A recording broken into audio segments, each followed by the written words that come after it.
নমস্কার। গল্পগেলা গোগ্রাসে @গল্পবৃক্ষ ইউটিউব চ্যানেলে আপনাদের সকলকে স্বাগত। শুধু দর্শক শ্রোতা, আজ আপনাদের জন্য আমি নিয়ে এসেছি তারাশঙ্কর বন্দ্যোপাধ্যায়ের প্রতিমা ছোট গল্পটি। গল্প পাঠ শুরু করবার আগে একটি বিশেষ আবেদন।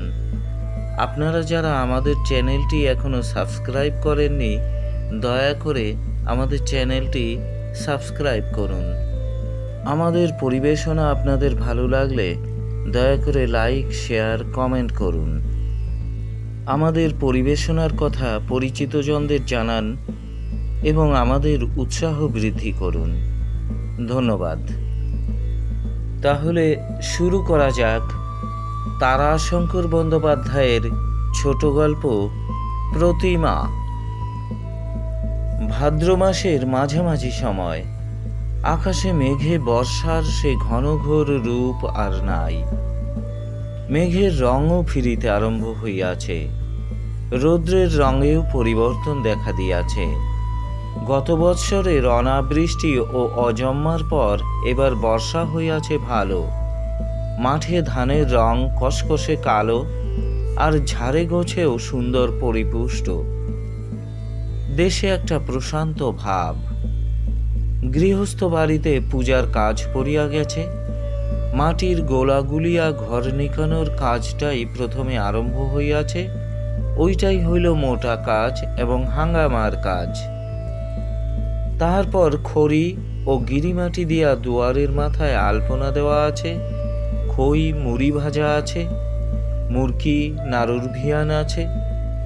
পূজার কাজের কি অন্ত আছে? চাটুর্যগিনী বলেন, মা, ও মেয়ের হলো 10 হাত। তারপর সঙ্গে আছে মেয়ে, ছেলে, সাঙ্গপাঙ্গ। আমরা 2 হাতে উজ্জুগ করে কি কুলিয়ে উঠতে পারি? আজ চাটুর্য বাড়িতে প্রথম মাটির ছোঁচ পড়িবে। চণ্ডীমণ্ডপে কারিগর আসিয়া গিয়াছে। প্রতিমাতে আজ প্রথম মাটি পড়িবে। বালতিতে করিয়া রাঙামাটি গোলা হইয়াছে। বাড়ির বউ এবং ঝিউরি মেয়েরা গাছকোমর বাঁধিয়া হাতে সোনার অলঙ্কারের ওপর ন্যাকড়া জড়াইয়া বসিয়া আছে। প্রতিমাতে মাটি পড়িলে হয়। গিন্নি বলিলেন, ওরে যা তো, কেউ দেখে আয় তো, দেরি কত। ছেলেগুলো সব গেল কোথায়? একটি মেয়ে বলিল, সব গিয়ে ঠাকুর বাড়িতে বসে আছে। সত্যই, সব ছেলে তখন চণ্ডীমণ্ডপে ভিড় জমাইয়া বসিয়াছিল। বুড়া মিস্ত্রি কুমারীশ তখন লম্ফজম্ফ করিয়া চৌকিদারের সঙ্গে বকাবকি করিতেছিল। বলি, তোর বৃত্তিগুলো আমাকে দিবি? তোর কাজ আমি করব কেন শুনি? চৌকিদার কালাচাঁদ বলিল, ওই দেখো, আগ করো কেন? ও মাটি আনতে গেলে কেউ দেয় নাকি? বলে গাল দিয়ে ভূত ভাগিয়ে দেবে না? বলি, রাত্রিরে হাঁক দিতে বেরিয়ে নুকিয়ে খানিকটা আনতে পারো নাই? না হাঁকও দাও না রাত্রিরে? ওই দেখো কি বলে, দেখো, হাঁক না দিলে হয়? একবার করে তো বেরুতেই হয়। তা তুমি যে আজ আসবে তা কি করে জানবো বলো? ভুল হয়ে গেছে। চাটুর্যগিন্নি বাহির দরজায় দাঁড়াইয়া বলিলেন, অকুমারীশ, বলি হলো তোমার? মেয়েরা যে গোলাগুলে বসে আছে গো, আর বকাবকি। শীর্ণ খর্বাকৃতি মানুষ কুমারীশ। হাত পাগুলি পুতুল নাচের পুতুলের মতো সরু এবং তেমনি দ্রুত ক্ষিপ্র ভঙ্গিতে নড়ে, আর চলেও সে তেমনি খরগতিতে। কুমারীশ গিন্নি মায়ের কথা শেষ হইবার পূর্বেই তারস্বরে চিৎকার আরম্ভ করিল, আর বলেন কেন মা, কালা চাঁদকে নিয়ে আর কাজ করতে পারবো না। কোনো উজ্জুগ নাই, মাথা নাই, মুন্ডু নাই, হাত নাই, পা নাই। আমি আর কি করব বলুন? বলিতে বলিতে সে গিন্নি মায়ের নিকটে আসিয়া গড় হইয়া একটি প্রণাম করিয়া একেবারে প্রশান্ত কণ্ঠস্বরে বলিল, তারপরে ভালো আছেন মা? ছেলেপিলেরা সব ভালো? বাবুরা সব ভালো আছেন? দিদিরা বৌমারা সব ভালো আছেন তো? গিন্নিমা হাসিয়া বলিলেন, হ্যাঁ, সব ভালো আছে। তোমার বাড়ির সব ছেলে পিলে কথা কাড়িয়া বলা কুমারীশের অভ্যাস। সে আক্ষেপপূর্ণ কণ্ঠে আরম্ভ করিল, আর বলেন কেন মা, হাম, পেটের অসুখ, জ্বর সব পৈলট্য খেলছে মা। ডাক্তার বদ্যিতে ফকির করে দিলে। তারপর আবার অত্যন্ত প্রশান্তভাবে সে বলিল, শুনলাম ছোটবাবু এসেছেন ফিরে, বড় আনন্দ হলো। তা এবার বৌমাকে নিয়ে আসুন, সব ঠিক হয়ে যাবে। ছেলে মানুষ, বুদ্ধির দোষে একটা, তা সব ঠিক হয়ে যাবে।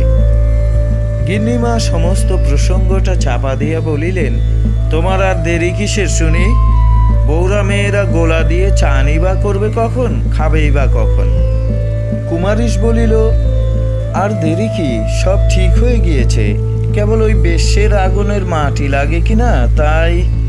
সঙ্গে সঙ্গে কণ্ঠস্বর তাহার পঞ্চমে উঠিয়া গেল, তাই শুধন কেন ওই বেটা বাউরিকে যে মাটি কই? বাবু ভুলে গিয়েছেন? এ আমি কি করি বলুন দেখি। যাই, আমি আবার দেখে নিয়ে আসি। উদ্যোগ নাই, আয়োজন নাই, আমারই হয়েছে এক মরণ। বলিয়া সে অত্যন্ত দ্রুত বেগে এবং অনুরূপ দ্রুত কণ্ঠে বকিতে বকিতে ওই মাটির সন্ধানে পথ ধরিল। আমারই হয়েছে এক দায়। যাই, এখন কোথা পাই বেশ্যের বাড়ি দেখি। হারামজাদা বাউরি বলে গাল দেবে। আরে গাল দেবে কেন? কই, আমাকে গাল দেয় না কেন? যত সব। গণ্ডগ্রাম হইলেও পল্লীগ্রাম।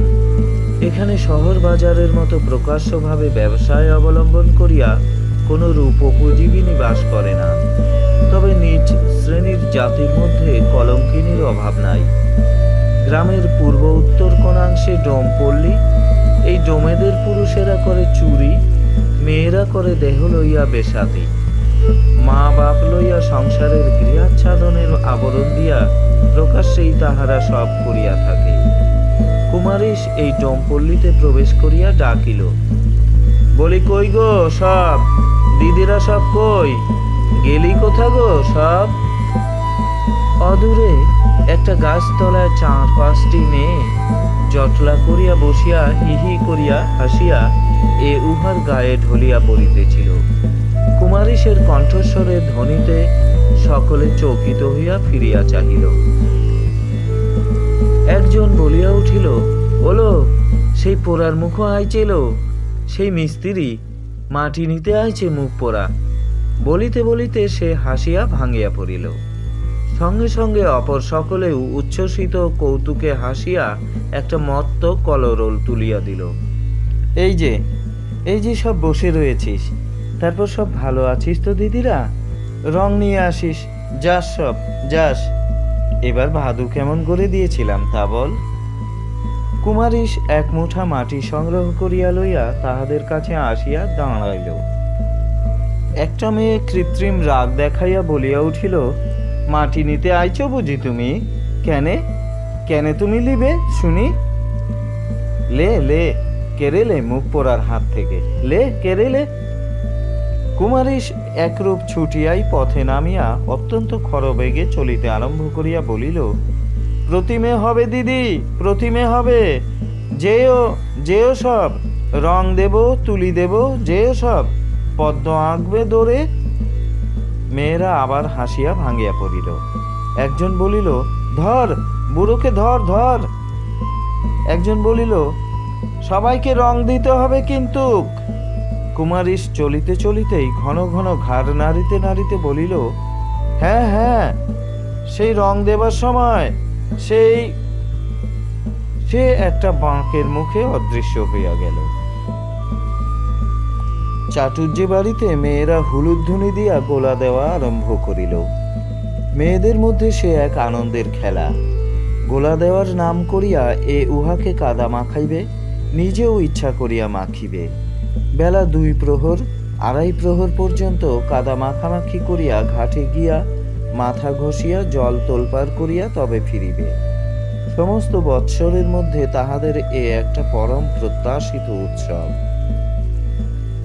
বাড়ির বড় মেয়ে একটা টুলের ওপর দাঁড়াইয়া গোলার প্রথম ছাপটা দেওয়ালে টানিয়া দিবার সঙ্গে সঙ্গে মেজ মেয়ে বড় ভ্রাতৃজয়ের গায়ে কাদা ছিটাইয়া দিয়া বলিল, তোমার মুখে গোলা দিয়ে নিকুতে হবে আগে, তুমি বাড়িতে বড় বউ। বড় বউ কিন্তু প্রতিশোধে মেজ ননদের গায়ে কাদা দিল না। সে বড় ননদের গায়ে গোলা দিয়া বলিল, তোমার মুখে গোলা দিয়ে নিকুতে হবে আগে, তুমি বাড়িতে বড় বউ। বড় বউ কিন্তু প্রতিশোধে মেজ ননদের গায়ে কাদা দিল না। সে বড় ননদের গায়ে গোলা দিয়া বলিল, তারপর ভাই বাড়ির বড় মেয়ে।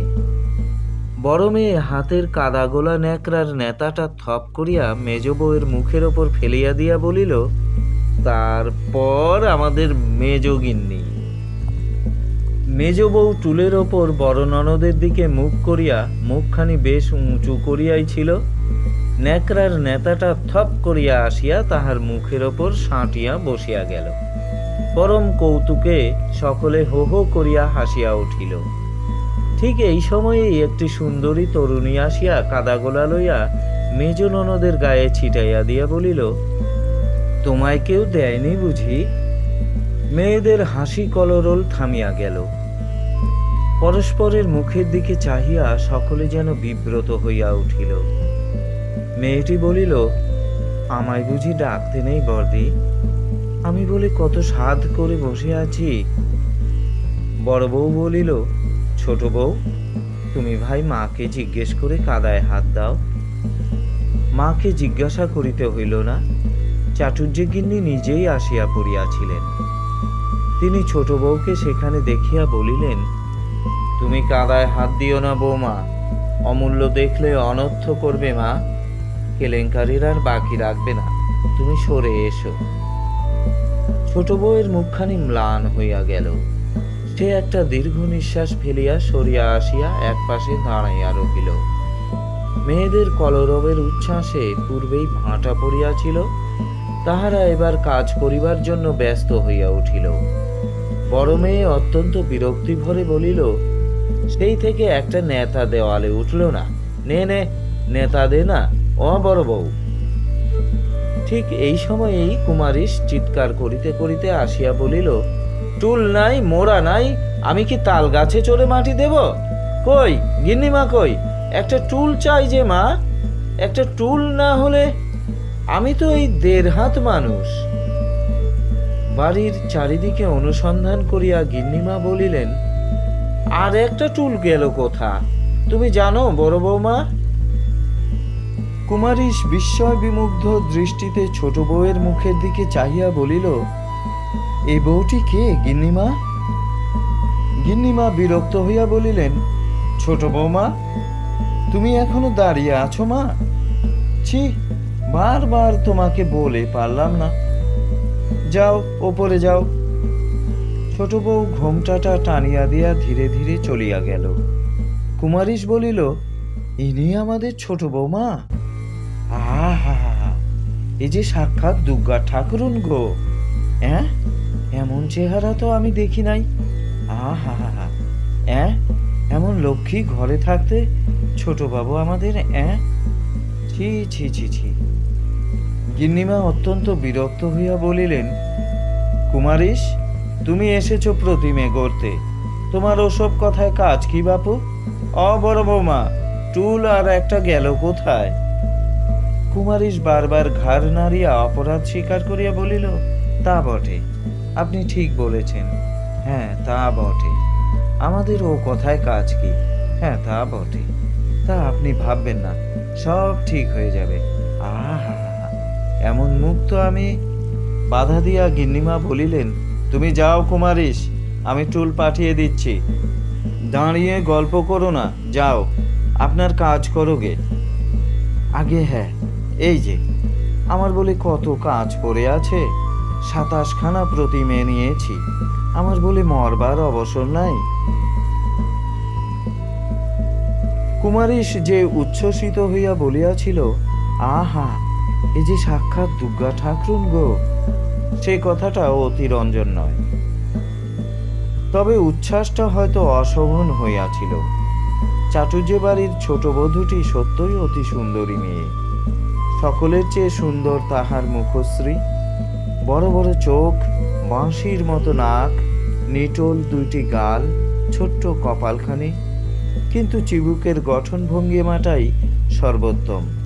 এই চিবুকটি মুখখানিকে অপরূপ শোভন করিয়া তুলিতেছে।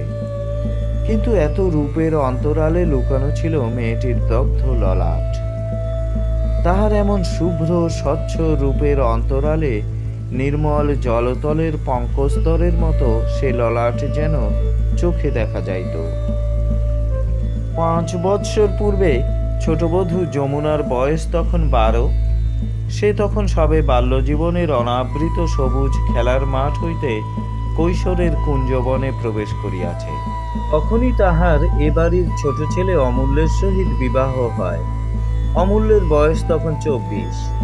বাড়ির অবস্থা সচ্ছল, খানিকটা জমিদারি আছে, তাহার ওপর মায়ের সর্বকনিষ্ঠ সন্তান, সুতরাং স্বেচ্ছাচারী হইবার পক্ষে কোনো বাধা ছিল না। সকাল হইতে সে কুস্তি, মুগুর, লাঠি লইয়া কাটাইয়া 10 রুটি অথবা পরোটা খাইয়া বাহির হইত স্নানে। পথে সাহাদের দোকানে খানিকটা খাঁটি গিলিয়া স্নানান্তে বাড়ি ফিরিত বেলা 2টায়। তারপর আহার ও নিদ্রা। সন্ধ্যায় আবার বাহির হইয়া ফিরিত 12টায় অথবা আরও খানিকটা পরে। তখন সে আর বাড়ির দুয়ার খুঁজিয়া পাইত না। মা তাহার জাগিয়া বসিয়া থাকিতেন। গ্রামেও তাহার বিরুদ্ধে অভিযোগের অন্ত ছিল না। আজ ইহাকে প্রহার, কাল তাহার মাথা ফাটাইয়া দেওয়া, কোনোদিন বা কাহারও গৃহে অনধিকার প্রবেশ প্রভৃতি নানা ধরনের বহু অভিযোগ। এই সময়েই প্রথম পক্ষ বিয়োগের পর খুঁজিয়া পাতিয়া এই সুন্দরী যমুনার সহিত তাহার বিবাহ হইল।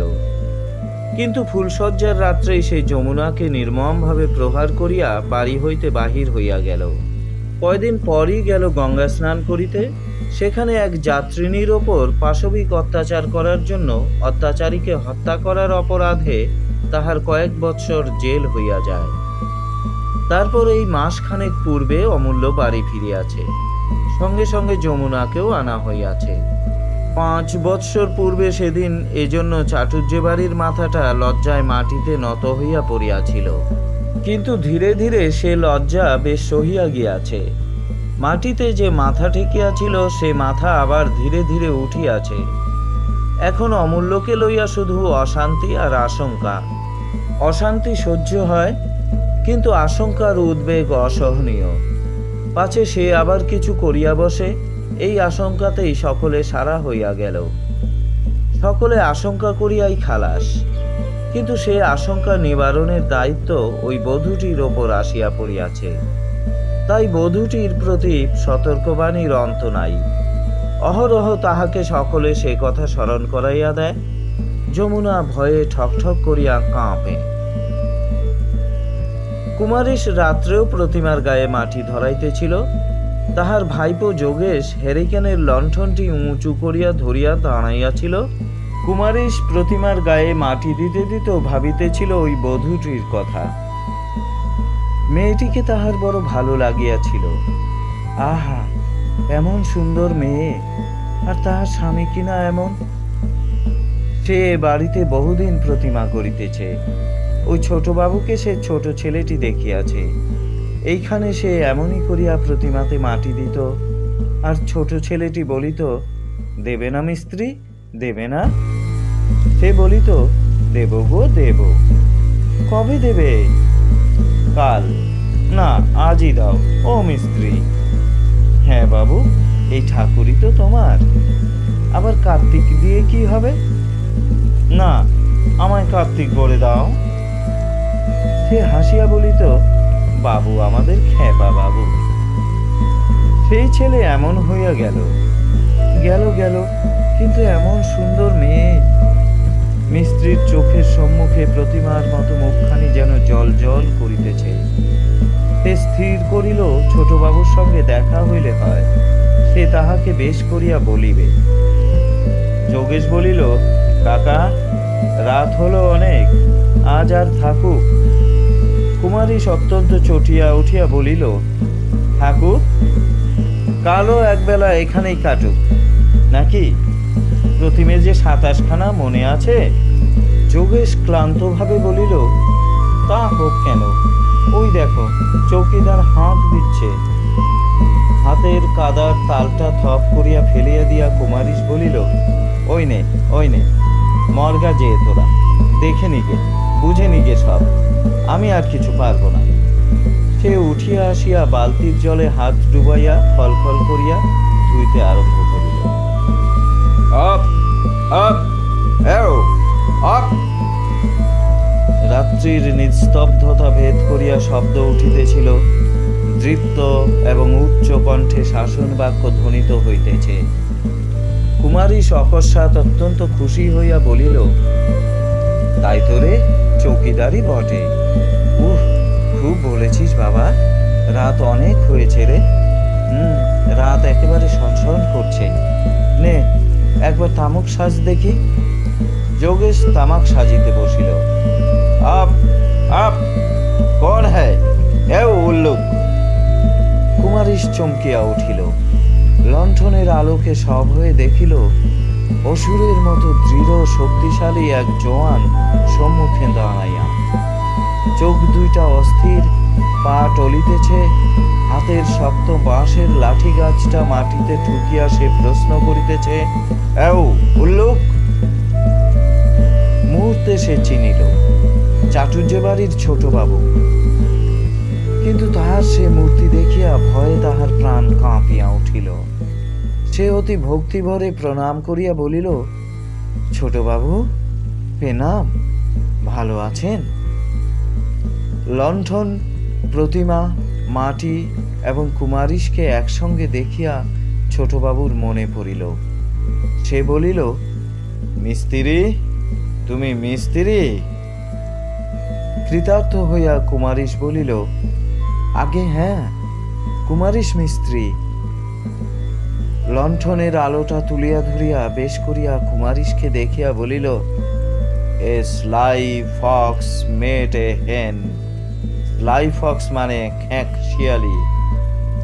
মাটি দিচ্ছ? বেশ। মা জগদম্বা, মা গো মা। মিস্ত্রি তাহাকে খুশি করিবার জন্যই আবার বলিল, শরীর ভালো আছে ছোটবাবু? শরীর নশ্বর শরীর, আয়রন ম্যান, লোহার শরীর। দেখো দেখো। বলিয়া সে এবার তাহার ব্যায়ামপুষ্ট দৃঢ় পেশি একখানা বাহির করিয়া মুঠি বাঁধিয়া আরো শক্ত করিয়া মিস্ত্রির সম্মুখে ধরিল।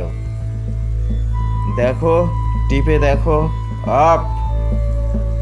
মিস্ত্রি সব হয়ে শিহরিয়া উঠিল। অমূল্য নিজের হাতের লাঠিটা প্রসারিত হাতখানায় আঘাত করিয়া বলিল, টমটম চালা দেগা, টমটম। এই পেতে দিলাম হাত, চালিয়ে দাও টমটম। কুমারী অবাক হইয়া তার মুখের দিকে চাহিয়া রহিল।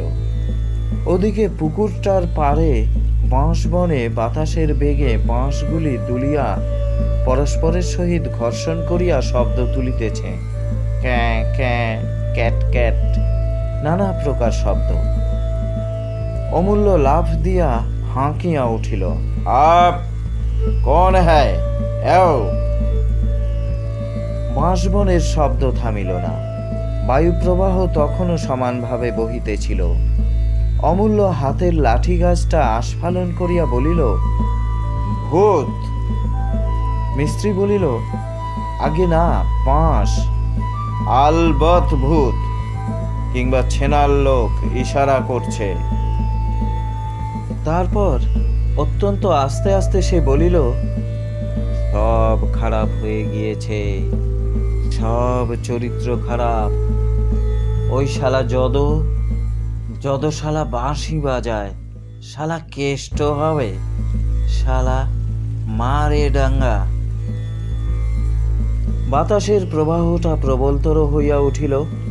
সঙ্গে সঙ্গে বাঁশের শব্দ বিচিত্রতর এবং উচ্চতর হইয়া বাজিতে আরম্ভ করিল। অমূল্য ক্ষিপ্ত হইয়া লাঠিখানা লইয়া সেই দিকে চলিল। Up up up. আমাকে ভয় দেখাও শালা, শালা ভূত। আও আও, চালাও। আপ মিস্ত্রি অবাক হইয়া অমূল্যকেই দেখিতেছিল। সহসা সে একসময় ঊর্ধ্বলোকে বোধ করি দেবতার উদ্দেশ্যে দৃষ্টি তুলিতে গিয়া দেখিল শূন্য লোকের অন্ধকারের মধ্যে আলোকের দীর্ঘ ধারা ভাসিতেছে। সে দেখিল সম্মুখেই চাটুর্য বাড়ির কোঠার জানালার আলো জ্বলিয়া জানালার শিক ধরিয়া দাঁড়াইয়া ছোট বধূটি। আলোক ছটায় তাহাকে যে কেহ দেখিতে পাইবে সে খেয়াল বোধ করি তাহার নাই। সে ওপরে আলোক শিখা জ্বালিয়া নিচে অমূল্যের সন্ধান করিতেছে। কুমারীশ বিষণ্ণ অথচ বিমুগ্ধ দৃষ্টিতে বধূটির দিকে চাহিয়া রহিল। বাঁশের বনে তখন অমূল্য যুদ্ধ আরম্ভ করিয়া দিয়াছে। আপ আপ আও আও আও আপ বলিয়া হাঁক মারিতে মারিতে ঠকাঠক শব্দে বাঁশের ওপর লাঠি দিয়া আঘাত করিতে আরম্ভ করিল। যোগেশ আসিয়া কুমারীশের হাতে হুঁকাটি দিয়া বলিল, চলো, টানতে টানতে চলো বাপু, যে মশা! বাবা, এ যেন চাক ভেঙেছে, গা হাত পা ফুলে উঠল। কুমারীশ চকিত হইয়া একটা দীর্ঘ নিঃশ্বাস ফেলিয়া বলিল, ওগো বৌমা, গিন্নিমাকে ডেকে দাও বরং। ও কি? অত্যন্ত ক্ষিপ্রবেগে আলোটা সরিয়া গেল, সঙ্গে সঙ্গে জানালাটাও বন্ধ হইয়া গেল। কুমারীশ বলিল, ওগো, ও ছোটবাবু, ও ছোটবাবু। ছোটবাবুর কানে সে কথার শব্দ প্রবেশই করিল না। সে তখনও সমানে বাঁশবনের সহিত যুদ্ধ করিতেছে। যমুনার জীবন নিজের খানে যে কতখানি অসহনীয় সে যমুনাই জানে, কিন্তু তাহার বহিঃপ্রকাশ দেখিয়া কিছু বোঝা যায় না। শরতের চঞ্চল চাঁদের মতো তখনই তাহার মুখ মেঘে ঢাকিয়া যায়, আবার তখনই সে উজ্জ্বল চাঞ্চল্যে হাসিয়া ওঠে। কিন্তু কুমারীশ মিস্ত্রির তার জন্য বেদনার সীমা রহিল না। সে মনে মনে হায় হায় করিয়া সারা হইল। দিন দশেক পরে প্রতিমাতে মৃত্তিকা অর্থাৎ তুষমাটির ওপরে কালো মাটি ও ন্যাকড়ার প্রলেপ লাগাইয়া মুখ বসাইয়া হাতে পায়ে আঙ্গুল জুড়িয়া মাটির কাজ সারিবার জন্য কুমারীশ আসিয়া হাজির হইল। চাটুর্য বাড়িতে তখন পূজার কাজ লইয়া ব্যস্ততার আর সীমা ছিল না। মুড়ি ভাজার কাজ তখন আরম্ভ হইয়া গেছে। পূজার কয়দিনের খরচ আছে, তাহার ওপর বিজয়া দশমী ও একাদশীর দিনের খরচ একটা প্রকাণ্ড খরচ। অন্তত 500 লোক আসিয়া আঁচল পাতিয়া দাঁড়াইবে। বড় বউ, বড় মেয়ে, মেজ বউ প্রকাণ্ড বড় বড় ধামায় মুড়ি ভরিয়া ঘরের মধ্যে তুলিতেছে। মেজ মেয়ে ভাঁড়ারের হাঁড়িগুলি বাহির করিয়া ঝাড়িয়া মুছিয়া আবার তুলিয়া রাখিতেছে।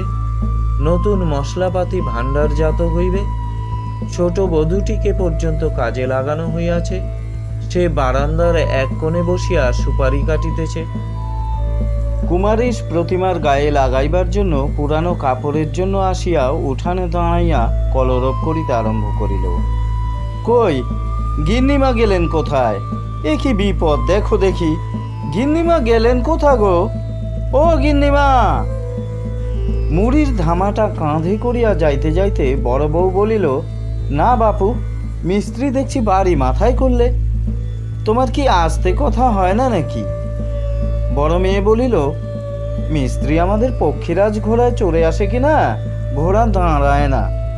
কুমারীশ ঈষৎ লজ্জিত হইয়া বলিল, দিদি ঠাকুরুন বেশ বলেছেন, ওটা আমার অভ্যেস। আমার শাশুড়ি কি বলতো জানেন? বলতো, কুমারীশকে নিয়ে পরামর্শ করা বিপদ, পরামর্শ করবে তো লোকে মনে করবে কুমারীশ আমার সঙ্গে ঝগড়া করছে। বড় বউ অল্প হাসিয়া বলিল, তা যেন হলো, এখন কি চাই বলো দেখি তোমার? পাচিকা 5 উদাসী বলিল, চেঁচিয়ে গা মাথায় করে কুমারীশ।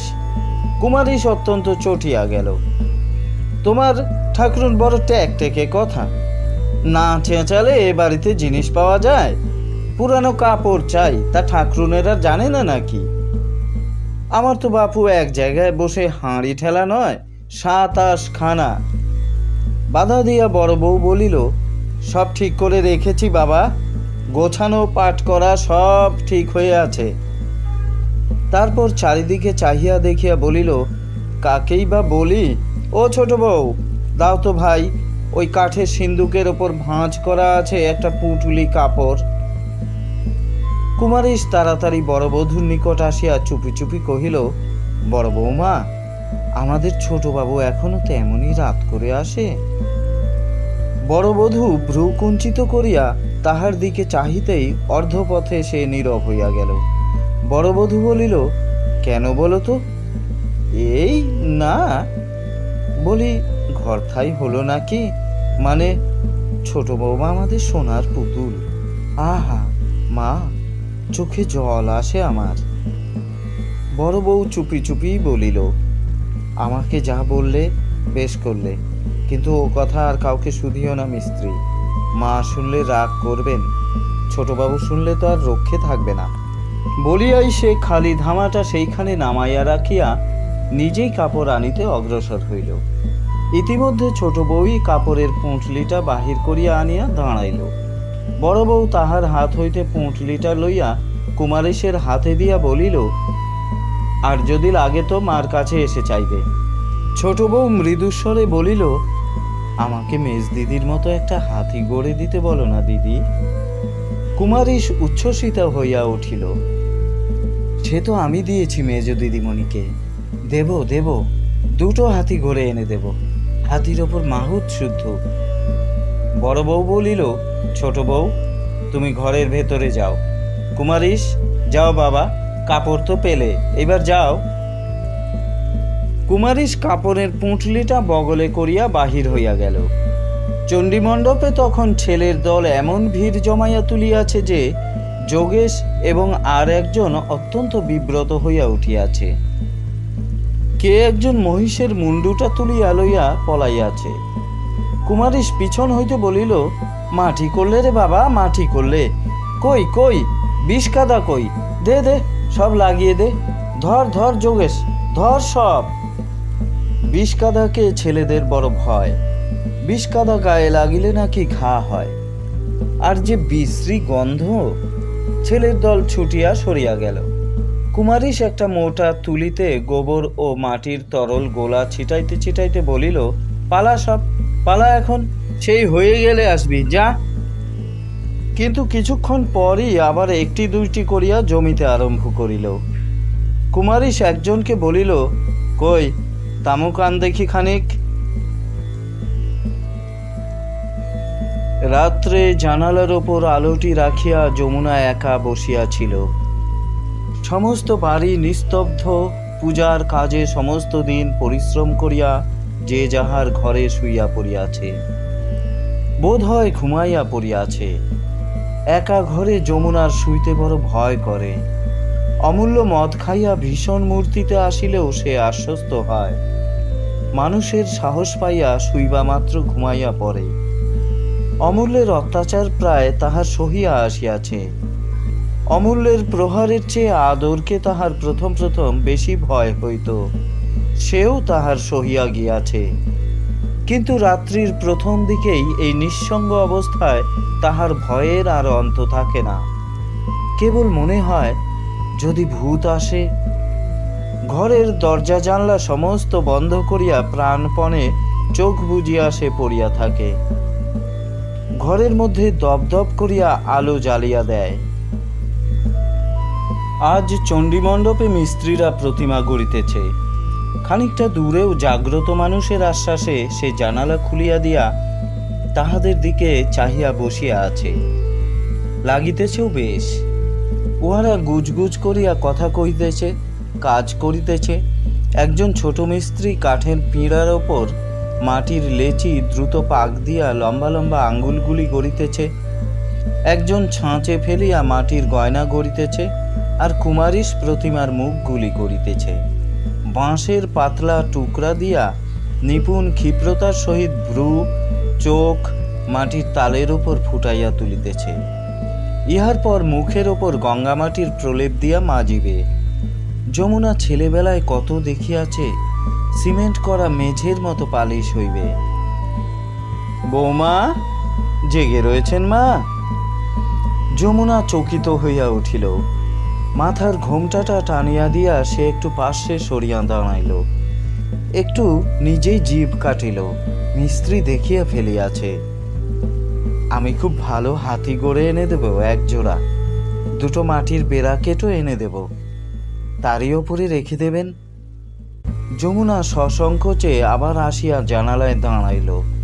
তারপর মৃদু কণ্ঠে বলিল, ব্র্যাকেট দুটোর নিচে দুটো পরি করে দিও, যেন তারাই মাথায় করে ধরে আছে।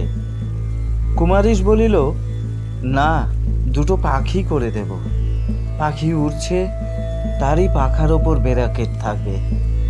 যমুনা ভাবিতে বসিল, কোনটা ভালো হইবে। কুমারীশও নীরবে কাজ করিতে আরম্ভ করিল। কয়েক মিনিট পরেই আবার সে বলিল, আর দুটো ঘোড়াও এনে দেব বৌমা। যমুনা পুলকিত হইয়া বলিল, না, তার চেয়ে বরং দুটো চিংড়ি মাছ গড়ে দিও। এবার সে ঘোমটাটা সরাইয়া ফেলিল। যে গরম! চিংড়ি মাছ? আচ্ছা, ঘোড়াও আনবো, চিংড়ি মাছও আনবো, কিন্তু শিরোপা দিতে হবে মা। যমুনার মুখ ম্লান হয়ে গেল। সে তাড়াতাড়ি বলিল, তুমি দুটো হাতি এনে দিও শুধু। কেন মা, শিরোপার কথা শুনে ভয় পেলে নাকি? সব এনে দেব মা। একখানি তোমার পুরনো কাপড় দিও শুধু, আর কিছু লাগবে না। অন্ধকার নিশুতি রাত্রে ধীরে ধীরে ভীত তরুণী বধূটির সহিত মিস্ত্রির এক সহৃদয় আত্মীয়তা গড়িয়া উঠিতেছিল, ওই দেবী প্রতিমাটির মতোই। আপ আপ, চলে আও, বাপকে বেটা হওয়া তো চলে আও। অমূল্য আসিতেছে। ভীত হইয়া মিস্ত্রি ওপরের দিকে চাহিয়া বধূটিকে সাবধান করিতে গিয়া দেখিল, অত্যন্ত সন্তর্পণে জানালাটি বন্ধ হইয়া আসিতেছে। সে আপন মনে কাজ করিতে লাগিল। এই মিস্ত্রি! ছোটবাবু পেনাম। ওই শালা রমনা, শালা প্রেসিডেন্ট বাবু হয়েছে। শালা শালা মারবো এক ঘুষি। শালা ট্যাক্সও নেবে। শালা ফিস্টি করে খাচ্ছে পাঁঠা, মাছ, পোলাও। শালা হাম দেখ লেঙ্গে। কুমারীশ চুপ করিয়া রহিল। আজ শটান বাড়ির দরজায় গিয়া অমূল্য বদ্ধ দ্বারে লাথি মারিয়া ডাকিল, এও কোন হ্যায়, খোল কেয়ারি। কিছুক্ষণ পরই যমুনার অবরুদ্ধ ক্রন্দনধ্বনি শোনা যায়। অমূল্য মারে এবং শাসন করে, চুপ চুপ বলছি, চুপ। পূজার দিন চারেক পূর্বে কুমারীশ আবার আসিয়া প্রতিমার রং লাগাইয়া দিয়া গেল। যমুনার আনন্দের সীমা রহিল না। কুমারীশ একটা প্রকাণ্ড ডালায় করিয়া ব্র্যাকেট, হাতি, ঘোড়া, চিংড়ি মাছ, একজোড়া টিয়া পাখি পর্যন্ত আনিয়া তাহাকে দিয়া গিয়াছে। মা কিন্তু মুখ ভার করিয়া বলিলেন, অমূল্যকে না বলে এইসব কেন বাপু? তা এখন দাম কি নেবে বলো? কুমারীশ পুলকিত হইয়া বলিল, দাম? এর আবার দাম লাগে নাকি মা? দেখুন দেখি, আমারও তো বৌমা উনি। বড় মেয়ে হাসিয়া বলিল, সুন্দর মানুষকেই সবাই সব দেয়, আমরা কালো মানুষ। কুমারীশ প্রচণ্ড কলরব করিয়া উঠিল, আপনাকেও এনে দেব দিদিমণি, আপনাকেও এনে দেব। দেখুন দেখি, দেখুন দেখি, আপনি হলেন বড় দিদি। সে দ্রুত পদে পলাইয়া গেল। মা আবার বলিলেন, অমূল্যকে বলো না যেন বৌমা, যে মানুষ। রাত্রে সেদিনও যমুনা জানালায় বসিয়া মিস্ত্রিকে বলিল, ভারী সুন্দর হয়েছে মিস্ত্রি, ভারী সুন্দর। উচ্ছ্বসিত কুমারীশ বলিল, পছন্দ হয়েছে মা? যমুনা পুলকিত মুখে আবার ঘাড় নাড়িয়া বলিল, খুব পছন্দ হয়েছে। হাতি দুটো মেজদির চেয়ে অনেক ভালো হয়েছে। তুমি একটু বসো মা, আমি চক্ষুদানটা করে আসি। লক্ষ্মীর হয়েছে, সরস্বতীর হয়েছে, এইবার ঠাকুরনের চোখ মা। যমুনা ওই স্থানটির দিকেই চাহিয়া বসিয়া রহিল। এও কোন হ্যায়? চুরি চুরি করেগা, ছেনালি করেগা, ছেনালি করেগা। শালা মারেগা ডান্ডা, আপ আপ। কোনো কল্পিত ব্যক্তিকে শাসন করিতে করিতে আজ একটু সকালেই অমূল্য আসিয়া উপস্থিত হইল। মা নিষেধ করিয়াছিলেন, কিন্তু যমুনা তাহাকে খেলনাগুলি না দেখাইয়া পারিল না। তাহার অন্তর ছিল পুলকিত। তাহার উপর আজ অমূল্য আসিয়া তাহাকে আদর করিয়া বুকে টানিয়া লইল। যমুনা উচ্ছ্বসিত আনন্দে ডালার কাপড়খানা খুলিয়া তাহাকে পুতুলগুলি দেখাইয়া বলিল, কেমন বলো দেখি, খুব সুন্দর নয়? চিংড়ি মাছটা তুলিয়া ধরিয়া অমূল্য বলিল, গলদা হ্যায়, মারেগা কামর। যমুনা খিলখিল করিয়া হাসিয়া উঠিল। ঘোড়াটা দেখিয়া অমূল্য বলিল, কিয়া বাত রে পক্ষীরাজ, ছি।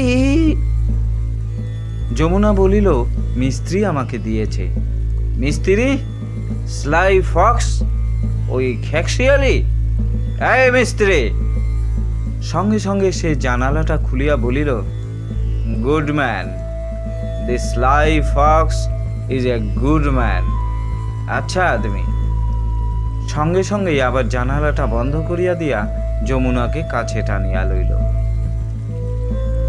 লজ্জায়, আক্ষেপে, আশঙ্কায় মায়ের অবস্থাটা হইল অবর্ণনীয়। দারুণ লজ্জায় চণ্ডীমণ্ডপে সমবেত প্রতিবেশীদের সম্মুখে আর মাথা তুলিয়া কথা কইতে পারিলেন না। কোন রূপে দেবকার্য শেষ করিয়া পলাইয়া আসিয়া বাঁচিলেন। কিন্তু বাড়িতেও তখন মৃদু গুঞ্জনে ওই আলোচনাই চলিতেছিল। বড় মেয়ে গালে হাত দিয়া ফিসফিস করিয়া বলিতেছিল, বড় বউ দুই চোখ বিস্ফারিত করিয়া শুনিতেছিলেন। মা জোরহাত করিয়া বলিলেন, তোমাদের পায়ে পড়ি মা, ও কথা আর ঘেঁটো না। ছি ছি ছি রে আমার পোড়া কপাল। বড় বউ বলিল, আমরা চুপ করলে কি আর হবে মা? পাড়াপড়শি তো গা টেপাটেপি করছে। বড় মেয়ে বলিল, মেয়ে মানুষের যার একটুকুন রূপ থাকে তাকে একটুকুন সাবধানে থাকতেও হয়, বাড়ির গিন্নিকেও সাবধানে রাখতে হয়। রামায়ণ পড়ো, মহাভারত পড়ো। বাধা দিয়া মা বলিলেন, দোহাই মা, চুপ করো, তোমাদের পায়ে ধরছি। অমূল্য শুনলে আর রক্ষা থাকবে না। ছোট বধূটি তখন ওপরে বিস্ময় বিস্ফারিত নেত্রে আয়নাখানার সম্মুখে দাঁড়াইয়া ভয়ে ঠকঠক করিয়া কাঁপিতেছিল। মিথ্যা তো নয়, দেবী প্রতিমার মুখে যে তাহারই মুখের প্রতিবিম্ব। মেয়ে মহলে সেই কথারই আলোচনা চলিতেছে। প্রতিচ্ছবি এত সুস্পষ্ট যে কাহারও চোখ হেরায় নাই। দেবতার কাছে অপরাধ, মানুষের কাছে অপরাধ, অপরাধের বোঝা যমুনার মাথায় পাহাড়ের মতো চাপিয়া বসিয়াছে। তাহার উপর তাহার স্বামী, ভয়ে সে থরথর করিয়া কাঁপিয়া উঠিল। কিন্তু যমুনার ভাগ্য ভালো যে অমূল্য পূজার কয়দিন বাড়ি মুখই হইল না। গ্রামে পূজা বাড়িগুলির বলিদানের খবরদারি করিতেই তাহার কাটিয়া গেল। হাড়ি কাঠে পাঁঠা লাগাইলে সে ঘাড়টা সোজা করিয়া দেয়, খানিকটা ঘি ডলিয়া একটা থাপ্পড় মারিয়া বলে, লাগাও আপ। বলিদান হইলে ঢাকি ও ঢুলিদের মধ্যে লাঠি লইয়া পাঁয়তারা নাচ নাচে। রাত্রে কোনোদিন লোকজনে ধরাধরি করিয়া তুলিয়া লইয়া আসে, কোনোদিন কোথায় পড়িয়া থাকে তাহার ঠিকানা কেহ জানিতে পারে না। বিজয়া দশমীর দিন কিন্তু কথাটা তাহার কানে উঠিল। কানে উঠিল নয়, সে সেদিন স্বচক্ষেই দেখিল। গ্রামেও সেদিন এই আলোচনাটা ওই ঢাক ঢোলের বাদ্যের মতোই প্রবল হইয়া উঠিল। চাটুর্য বাড়ির বাউরি ঝি মাঝপথ হইতে ছুটিয়া আসিয়া বলিল, ওগো মা, দাদাবাবু আজ খেপে গেছে। লাঠি নিয়ে সে যা করছে আর বলছে, আমার বউয়ের মতো আর অপ অপ করছে। বাড়ি শুদ্ধ শিহরিয়া উঠিল। সমস্ত বাড়িতে যেন একটা আতঙ্কের ছায়া নামিয়া আসিল। অমূল্যের এই কয়েকদিন অনুপস্থিতিতে ও চৈতন্য জ্ঞানহীনতার অবকাশে যমুনা খানিকটা সুস্থ হইয়াছিল। কিন্তু আজ আবার সেই আতঙ্কের আকস্মিক আগমন সম্ভাবনায় সে দিশাহারার মতো খুঁজিতেছিল পরিত্রাণের পথ। তাহার উপর সমস্ত গ্রামটা নাকি তাহার কথা লইয়া মুখর। এই লজ্জা সে রাখিবে কোথা? আপনার ঘরে সে লুকাইয়া গিয়া বসিল দুইটা বাক্সের আড়ালের মধ্যে। নিচে বাড়ির মধ্যে ওই আলোচনায় চলিতেছে, পাশের বাড়িতে ওই একই কথা। খোলা জানালাটা দিয়া যমুনা স্পষ্ট শুনিতে পাইল, ছি ছি ছি। কিছুক্ষণ পরেই অমূল্য ফিরিল নাচিতে নাচিতে। আপ আপ, মা কই? মা, প্রণাম করি। আচ্ছা বউ করেছ মা, ফার্স্ট, চাকলার মধ্যে ফার্স্ট। দুর্গা মায়ের মুখ ঠিক বউয়ের মতো, মা দুর্গা প্রতিমে।